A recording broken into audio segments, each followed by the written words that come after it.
क्या हुआ? कैसा शोर यहाँ? बहू, तुम आ गई।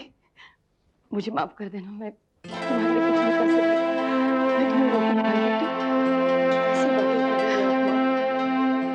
मैंने आपको तो दोषी नहीं ठहराया। तुम यहाँ कौन लेके आए? ये मुझे लेकर आए। ये विशंभरनाथ जी के बेटे हैं। तुम विशंभरनाथ जी के बेटे हो?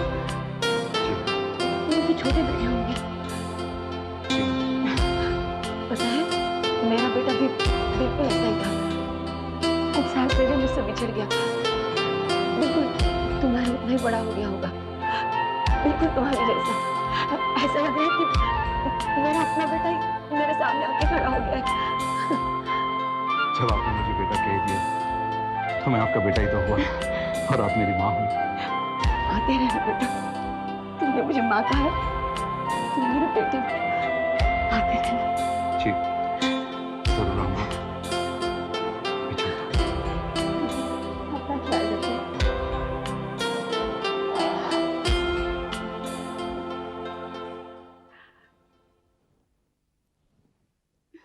नहीं नहीं नहीं जमुना, नहीं, रोते नहीं, सब ठीक हो जाएगा। माँ, अपने आप को संभालो, संभालो अपने आप को। मेरा शक सही निकला।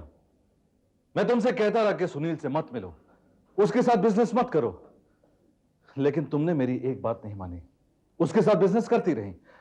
उसने तुमसे कहा कि वो कुंवारा है, जबकि वो शादीशुदा है। जानती हूं, ये बात मुझे पता चल गई थी। उसके बावजूद भी तुमने अपनी आंखें बंद रखी। उसने मुझसे झूठ इसलिए कहा क्योंकि उसकी बीवी इस लायक नहीं है। झूठ है, ये सरासर झूठ है। वो अपनी बीवी पर इल्जाम लगा रहा है। उसकी नजर तुम पर है। उसकी नजर मुझ पर नहीं है, बल्कि तुम्हारी नजर में ही है। तुम समझने की कोशिश क्यों नहीं करती हो? पता नहीं उसने तुम पर क्या जादू कर रखा है। उसकी हर बुराई को तुम अच्छाई में बदलने की कोशिश क्यों करती हो? क्योंकि मैं उसे बरसों से जानती हूँ। जब तुम उससे मिली थी तो वो अच्छा था। इसका मतलब ये नहीं है कि वो आज भी अच्छा है। बहुत ही नालायक और घटिया किस्म का आदमी है वो। मैं उससे मिलकर आ रहा हूं। जाओ जाओ, उसकी मां से पूछो जिसकी उसने भी बेइज्जती की है। जाओ उसके बाप से पूछो जिसकी नजर में उसकी कोई वैल्यू नहीं है। उस आदमी की उस घर में कोई इज्जत नहीं है। वो सिर्फ तुम्हारा सहारा लेकर बिजनेस कर रहा है क्योंकि उसकी नजर तुम पर है। मैं ये सब नहीं मानती। ये सिर्फ तुम्हारे दिमाग का फितूर है और कुछ भी नहीं। तुम नहीं सुधर सकती। तुम्हें समझाना ही बेकार है क्योंकि तुम सारे इल्जाम मुझ पर लगाओगी। मैं किसी से बात करूं तो तुम्हें तकलीफ हो, लेकिन तुम जो करती हो सब कुछ सही करती हो। मैं तुम्हारी नहीं बात नहीं मानता तो तुम्हें कितनी तकलीफ होती है? इतनी तकलीफ मुझे होती है। कभी सोचा है तुमने? देखो, बहुत दिन हो गए ना मैंने तुमसे कोई शिकायत की है और ना ही तुमने मुझसे कोई शिकायत की है। हम लोग अनजान बनकर अपनी अपनी जिंदगी गुजारते आ रहे हैं। बेहतर यही होगा कि अगर हम लोग अपनी जिंदगी इसी तरह गुजारें, क्योंकि मुझे झगड़े का अब कोई शौक नहीं। तुमने अपने आप को अनजान बना लिया होगा, लेकिन मैंने तुम्हें कभी अनजान नहीं समझा। मेरे दिल में आज भी तुम्हारे लिए वही इज्जत, वही प्यार है। मैं भी तुमसे प्यार करती हूँ, लेकिन उस प्यार में तुमने दरार डाल दी है। मैं जब भी तुम्हारे करीब आना चाहती हूँ, तुम्हारी हरकतें याद आ जाती हैं और मैं तुमसे दूर हो जाती हूँ। मैं पहले भी तुमसे कह चुका हूं और कहता आ रहा हूं, और आज भी यही कहूंगा कि तुम सरासर गलत हो और तुम मुझे गलत समझ रही हो, जिसका तुम्हें एक दिन जरूर पछतावा होगा। अच्छा, मैंने ही तुम्हें गलत समझ रखा है। ठीक है, एक बात बताओ, ये कविता तुम्हारी कौन लगती है? ये मैं नहीं बता सकता। क्यों? क्या रिश्ता है उसका तुम्हारे साथ? ये बताना जरूरी है क्या? हाँ, जरूरी है। कोई नहीं लगती। अगर कोई नहीं लगती तो उससे मिलने क्यों गए थे? क्यों? सुनील तुम्हारा कौन लगता है? कोई नहीं। फिर भी तुमने दोस्ती बनाई हुई है। जब तुम उससे दोस्ती रख सकती हो तो मैं किसी से दोस्ती क्यों नहीं रख सकता? मेरा दिल साफ है और मुझे अपने आप पर पूरा भरोसा है, लेकिन मुझे तुम पर भरोसा नहीं है। ओहो, एक बार मुझसे गलती क्या हो गई है?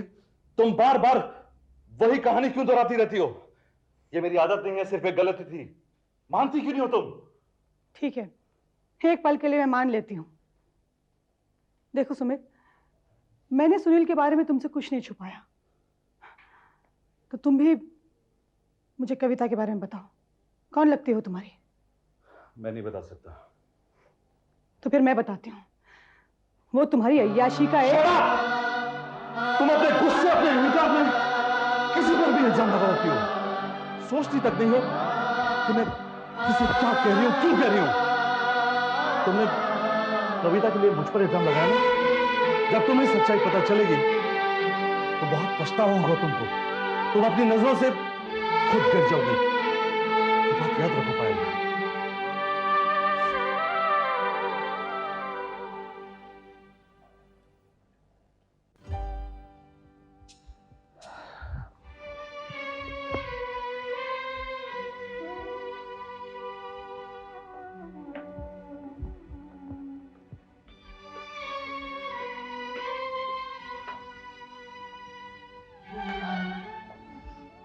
बाबूजी, आपसे एक बात पूछनी थी। हाँ हाँ पूछो बेटे। आप के गुप्ता को जानते हैं? उस मक्कार को कौन नहीं जानता। मक्कार? बेगुनाहों को गुनहगार साबित करने वाला और गुनहगारों को बेगुनाह साबित करने वाला मक्कार नहीं तो और क्या हो सकता है। इसका मतलब आप उसे अच्छी तरह से जानते हैं। हाँ, मैं उसे अच्छी तरह से जानता भी हूं और पहचानता भी हूं। मेरा बस चले तो मैं उसे फांसी पे लटकवा दूं। उसके भाई को तो मैंने उम्र कैद दिलवा दी। वो सोचता है कि सुप्रीम कोर्ट में जाकर वो भाई को छुड़वा लेगा, लेकिन मैं उसे रिहा नहीं होने दूंगा। लेकिन तुमने उसका जिक्र क्यों किया? क्या तुम उसे जानते हो? हाँ, एक केस के सिलसिले में उससे मुलाकात हुई थी। मैंने उसका जिक्र इसलिए किया क्योंकि मैंने सुमित को उसकी बेटी के साथ में देखा। क्या कह रहे हैं?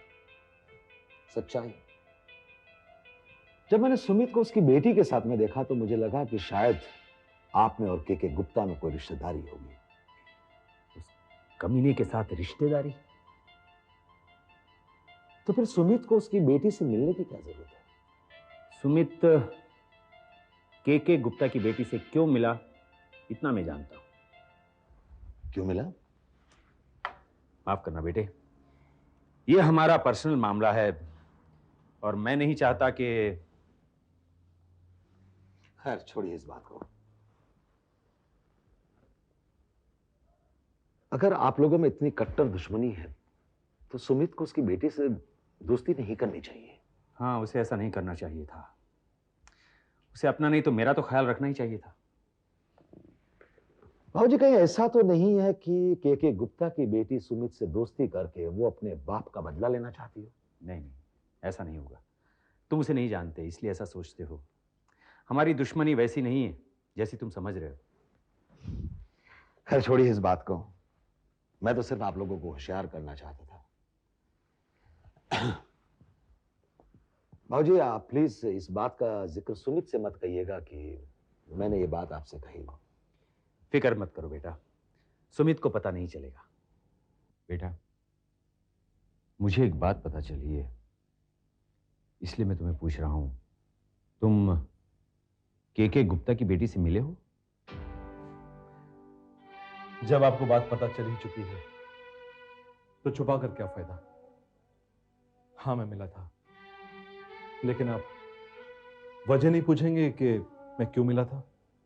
बेटा, मैं तो सिर्फ इतना ही जानता हूं कि पानी को काटकर अलग नहीं किया जा सकता, और मैं भी वही बेवकूफी करने जा रहा था। नहीं बाबूजी, आप गलत समझ रहे हैं। मेरे मिलने की वजह कुछ और ही थी। असल वजह यह थी कि के गुप्ता की बड़ी बेटी पूनम को उसके पति सुनील ने घर से निकाल दिया था। अब के गुप्ता भी अपनी बेटी को घर में रहने की इजाजत नहीं दे रहे थे। वो बेचारी अकेली क्या करती। कविता ने मुझे फोन किया और बुला लिया और मैं पूनम को उसी के घर छोड़कर आ रहा हूं। ये तो तुमने बहुत अच्छा किया बेटे, लेकिन तुम कविता को कैसे जानते हो? बाबूजी, कविता को यह बात मालूम पड़ गई है कि मैं उसका भाई हूं। इस राखी के त्योहार पर उसने मुझे राखी बांधने के लिए बुलाया था। ये रिश्ता ऐसा है कि मैंने इनकार करना ठीक नहीं समझा। तुमने अपनी जगह पर ठीक किया बेटे। मैं बाप हूं ना, हमेशा दिल में एक डर रहता है। तुम अपने मुंह से के गुप्ता का नाम भी लेते हो तो दिल में खौफ पैदा हो जाता है कि कहीं मेरा बेटा मुझसे अलग ना हो जाए। इसलिए मैं तुम्हें पूछने चला आया। बाबूजी, आप अपने दिल से यह ख्याल निकाल दीजिए कि मैं के गुप्ता की औलाद हूं। मैं सिर्फ आपका बेटा हूं। मेरी रगों में के गुप्ता का खून जरूर दौड़ रहा है, तो क्या मेरे शरीर में जो नमक है वो आपकी देन है, और मेरी नजरों में खून से ज्यादा अहमियत नमक की है। बाबूजी, अगर मुझे मौत भी आ जाए ना, तो मेरी जबान पर सिर्फ एक ही लफ्ज होगा, बाबूजी। आप ही मेरे बाबूजी हैं। खून का रिश्ता रंग लाया मां। आज जिंदगी में मुझे पहली बार एहसास हुआ कि इंसान कैसे भी कोई भी रिश्ते बना ले, लेकिन खून का रिश्ता अपने खून को अपने पास खींच ही लेता है। खून से बड़ा और कोई रिश्ता नहीं होता। चाहे उन रिश्तों में मनमुटाव हो, झगड़े फसाद हो, फिर भी खून अपने खून का ही साथ देता है। एक बार भगवान भी आकर सामने खड़ा हो जाए ना, तो वो भी अहमियत नहीं रखता। तुम क्या कह रहे हो? मेरी कुछ समझ में नहीं आ रहा। पहेलियों में क्यों बात कर रहे हो? मां, सुमित अपनी बहनों से मिलने गया था। उसके पति ने उसे घर से निकाल दिया था, तो उसे घर छोड़ने गया था। तुम्हें किसने बताया? राज ने बताया। तो ये बात सही है? हाँ, मैंने सुमित से पूछा भी था। उसने कहा कि हाँ, मैं मिलने गया था। और पता है मां, उसने क्या कहा? उसने कहा कि कल को उठकर उसकी बहन कुछ कर लेती तो वो अपने आप को कभी नहीं माफ करता। ये खून की पुकारी तो है मां, और क्या है। सुमित को तो ऐसा करना ही चाहिए था, लेकिन ये जरूरी थोड़ी ही है कि उसने भाई की तरह सोचकर ही किया होगा। दुनिया में लोग गैरों से रिश्ता जोड़ देते हैं, तो क्या वो हमेशा के लिए उनके हो जाते हैं? उसे अपने भाई की जरूरत थी तो सुमित चला गया, क्या हुआ? मुझे तो डर सा लगने लगा है मां। आज उसने अपनी बहनों को अपना लिया, धीरे धीरे आगे चलकर हमें भूलकर वो अपने माँ बाप को ना अपना ले। अगर ऐसा हुआ ना मां, मैं तो मर जाऊंगा मां, मैं तो मर जाऊंगा। ऐसा नहीं होगा, धीरज रखो। अगर हमारे प्यार में कोई खोट होगी तो वो हमें छोड़कर चला जाएगा, पर मुझे हमारे प्यार पर पूरा विश्वास है। वो नहीं जाएगा छोड़कर। हमने उसे किसी बात की कमी महसूस नहीं होने दी है। शुरू में मैं भी डरा करती थी, पर सुमित अगर ऐसा होता तो इससे पहले ही हमें छोड़कर चला जाता। तुम फिक्र मत करो, वो नहीं जाएगा छोड़कर हमें। वाह वाह राज, ये तो बहुत खुशी की बात है। बहुत अच्छी खबर सुनाई है तुमने। के साहब, मैंने विशंबर नाथ दीवान के दिमाग में ऐसी बात डाल दी है कि वो घबरा गए हैं। उन्होंने अपने बेटे से पूछ भी लिया। अब उनकी बातों से लग रहा है कि उन्हें शक हो गया है कि सुमित उनके हाथ से निकल जाएगा। सुना तुमने लक्ष्मी? सुना? विशंबर नाथ दीवान को शक हो गया है कि सुमित उनके हाथ से निकल ना जाए। अगर ऐसा हो गया ना लक्ष्मी, तो हमारा बेटा हमारे घर वापस लौट आएगा। देखिए, किसी के घर को जलाकर अपना घर रोशन करना ठीक लगता है क्या? और अपने घर का दिया किसी और घर को रोशन करे, ये तुम्हें ठीक लगता है क्या? देखो लक्ष्मी, जो हो रहा है ठीक हो रहा है। राज,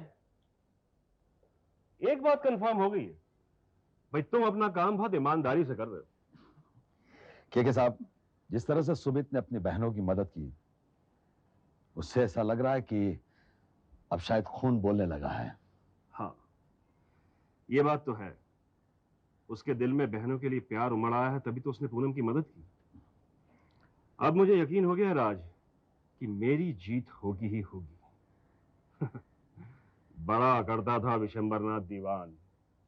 मैं तो चाहता हूं कि मेरे दरवाजे पे आके वो गिड़गिड़ाए, नाक रगड़े और मैं उसका मजाक उड़ाऊं।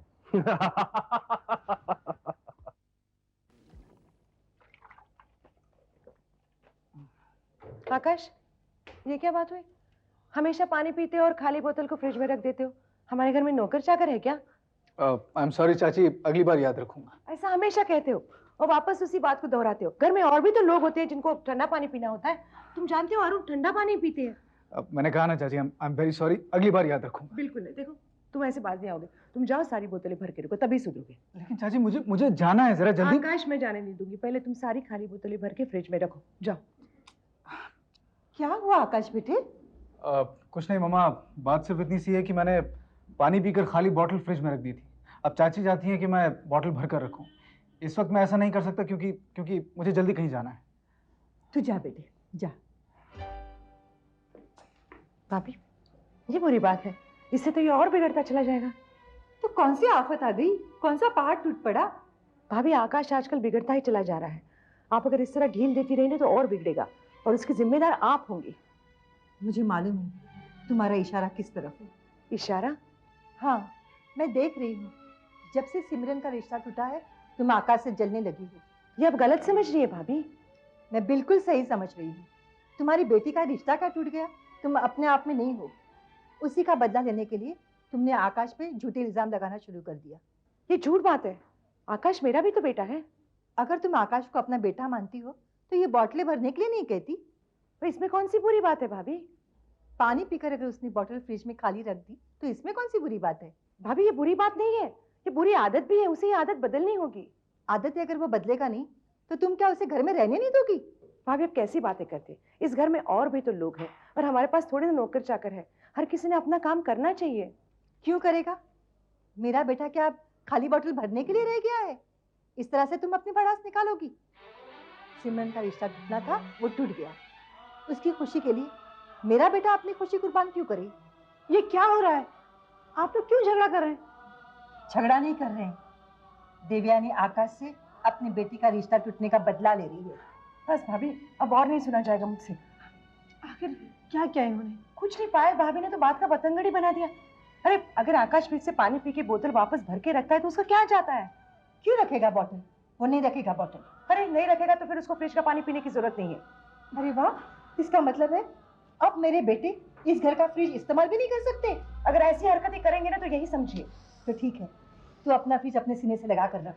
मैं आज इनसे कहकर अपने लिए अलग फ्रिज मंगा लूंगी। भाभी, आप दोनों की बात बहुत गलत हो रही है। मेरे बेटे को कोई भी बात सुनाए ये मैं कभी बर्दाश्त नहीं कर सकती। मैं इनसे कहकर अपने लिए अलग से फ्रिज मंगाऊंगी।